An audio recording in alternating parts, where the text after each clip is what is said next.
Women take the reins of power in two opposition parties in the Caribbean, and in sport victories for the Guyana Jaguars and Barbados Pride in the regional four-day championship. I'm Ricardo Roberts, and this is Caribbean in 10 for Monday, November 20th. I'll be back with the details after the break.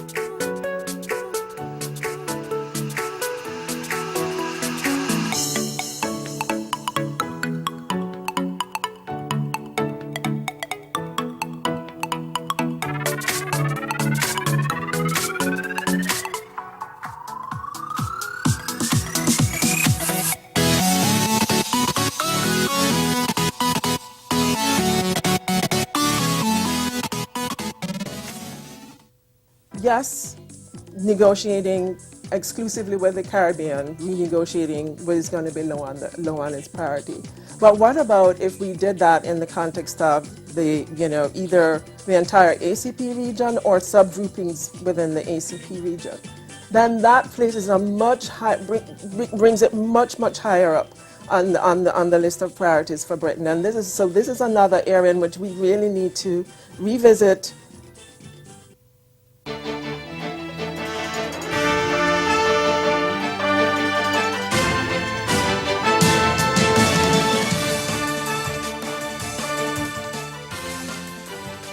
We begin in Trinidad and Tobago, where a former government minister is the new head of the Opposition Congress of the People, the COP. Carolyn Sipasad Bachand was declared the new leader last night after defeating her lone challenger, Sharon Gopal McNichols, for the top post in party elections. And she has urged disenchanted, angry and fragmented supporters to return to the COP fold and help rebuild the party. To rebuild the COP. And we are going to prepare ourselves as a political party that can stand on its own 2 feet. We will rebuild our unique identity and go forward as if we are going to be fighting an election. This is a political party, and this political party must be prepared to fight all constituents, all the seats in Trinidad and Tobago. The COP formed part of the Coalition People's Partnership government of the Kamla Persad Bissessar during the 2010-2015 period, but it failed to win a seat in the 2015 general election amid widespread confusion. The Sipasad Bachand, former COP chairman, has not ruled out another coalition in the future, but insisted it has to be the right formula, which she says is one that will work for Trinidad and Tobago. Meantime, the Opposition One Bermuda Alliance, the OBA, also has a new female at the helm. She is Jeanne Assadine with 37.3% of the vote. She edged out two former leaders of the party, Patricia Gordon Pamphilin, who got 34% of the ballots cast, and Craig Canonia, who won 28.6%. After her victory, the 69-year-old Assadine pledged to increase diversity in gender, race and age within her party and to connect with the public. She also vowed to address some of the concerns many believe led to the party's downfall at the general election in July.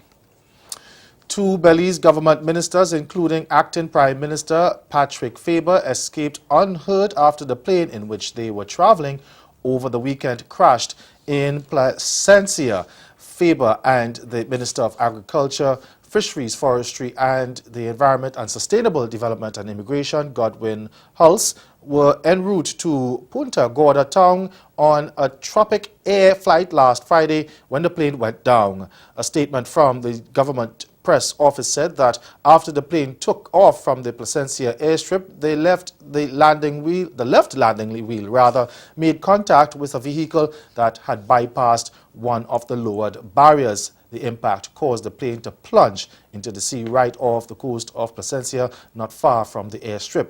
A rescue team was sent out and everyone on board the plane, including the pilot, was transported safely back to land.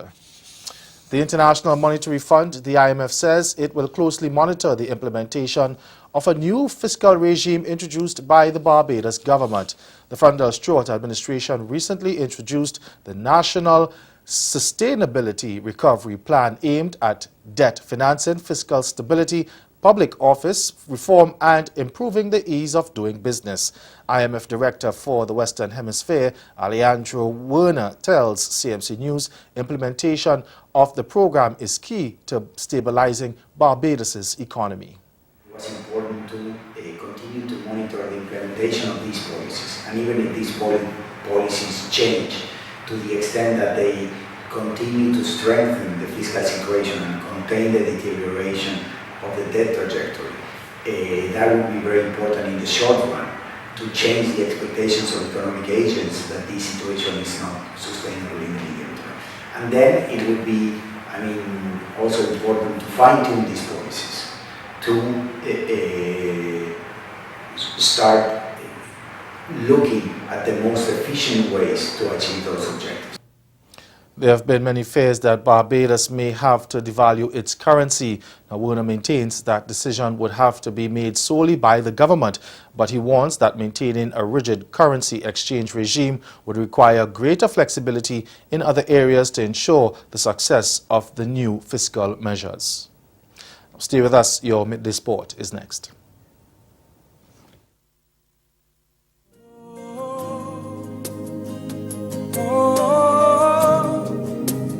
Victory belongs to Jesus. Victory belongs to Him. Oh, oh, oh. Victory belongs to Jesus. Victory belongs to Him. So who can stand?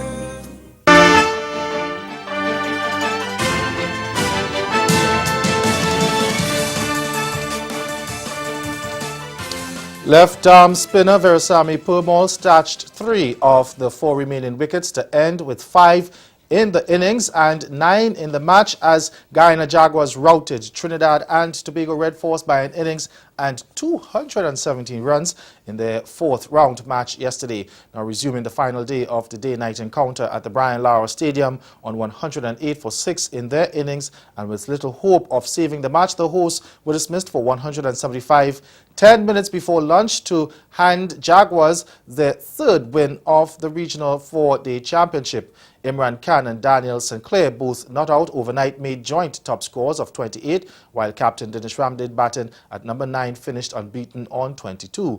Permaul claimed 5 for 54 to end with match figures of 9 for 97. The victory saw the 3-time reigning champions move to 64.8 points, extending their lead at the top of the table to 20 points over the second-place Leeward Islands Hurricanes. Meanwhile, in St. Vincent, Barbados finally won their first match, making light work of Windward Islands Volcanoes in thrashing them by 135 runs in their 4th round encounter. Resuming the day on 148 for 9, Pride added a further 23 runs before they were dismissed in their 2nd innings for 171, 20 minutes into the morning session, and Volcanoes were quickly in trouble, losing key batsmen to slump to 62 for 3 at lunch. Off-spinner Kenroy Williams was outstanding with 4 for 36 as the home side set 310 for victory, collapsed to 174 all out in their 2nd innings. That was 1¼ hours before the scheduled close of the final day of play at Arnos Field. That's Caribbean in 10. Join us again at 6:30 for Caribbean Newsline. Good afternoon.